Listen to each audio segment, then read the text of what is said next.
অনেকটা কষ্ট লাগে। নিজের আপন মানুষগুলা একজন একজন করে চলে যাইতাছে, না পারি তাদের জানাজা শরীক হইতে, না পারি তাদের কবরস্থানটা খুঁজতে। অনেকটা কষ্ট নিয়ে প্রবাসের মাটিতে থাকতে হয়।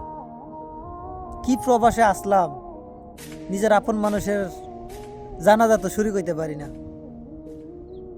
আজকে আমার আপন কালু মারা গেছে, কালুর জানাজা তো শরীক হইতে পারলাম না। দেশে তাই আইলাম, দেশটা আইছি 2 মাস হইছে। দেশটা আইছি, আমার কালু মারা গেছে। বাড়িতে থাকলাম, আমার নসিবও নাই কালুরে মাটি দেওয়ার।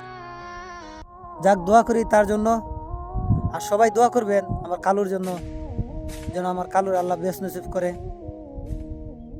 আর যেমনই হোক, যে যেখান থেকে দেন ভিডিওটা, আশা করি চিনতে পারছেন আমার কালু মারা গেছে। সবাই দোয়া করবেন।